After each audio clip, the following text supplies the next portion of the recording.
We have seen in the previous lectures that we can take an input from the user and convert it to an end. But what if the input from the user was not correct? Let's try the TryParse and see a real example. Let's go ahead and define a int variable, set it to 0. Then I will take the input from the user with the normal end.parse console.readline. I'm taking the input from the user and converting it, and actually let's display a message that said this: you have entered number, and do a concatenation in here and display the x. Okay, we have done this many times. Let's go ahead and test it.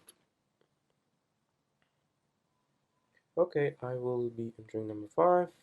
You see, you have entered number 5. It's very straightforward. Let's go ahead and try a letter W, for example. Now, I'm pretty sure that this is a crash screen. This is the ugly crash screen because the code in here was expecting a number, and of course W is not a number, so that's why it crashed. It couldn't convert it. It couldn't parsing it to the integer. So how can we fix this? Okay, I will tell you some tricky function here that we can use. Instead of parse, we can use the TryParse.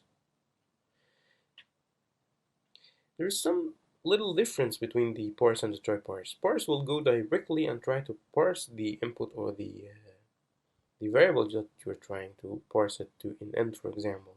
TryParse will actually first try to do it, so it will take two parameters in here inside the parentheses and the function. The first one is the input that will be parsing, and the second one is the x, the letter that it will be parsing it to. But actually it needs one keyword here. It's a new keyword. It's called out, which means that try to parse this input in here, the console.line, that the input that we are going to take from the user, and if it works, put it in the x.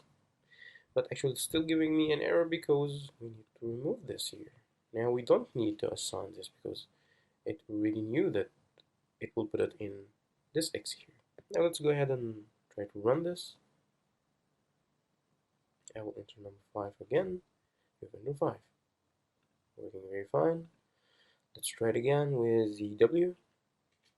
Now we have entered 0. What is this 0? What's the story of this 0? Actually, when the TryParse finds that you've entered a valid number like the 5 we've entered, it displayed it. But when it sees that you have entered a wrong character, in our case here it's a W, it returns 0. So we can simply come here and use the powerful if statement, and I'll tell it if the x equal 0, then this must be a not valid console.writeLine, and this is not a valid input. Okay, else this must be a valid input.